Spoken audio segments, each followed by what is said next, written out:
উল্লেখ্য তাদের নিজস্ব শাখায় অনুষ্ঠিত হয়ে গেল এক্সপ্লোডিয়া 2026। অনুষ্ঠানে বিশেষ অতিথি হিসেবে উপস্থিত ছিলেন Darshana Mallick. So, what do you think? Dedication is important?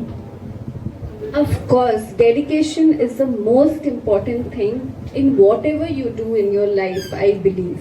I mean, आप कुछ भी करते हो, dedication सबसे ज़्यादा important है।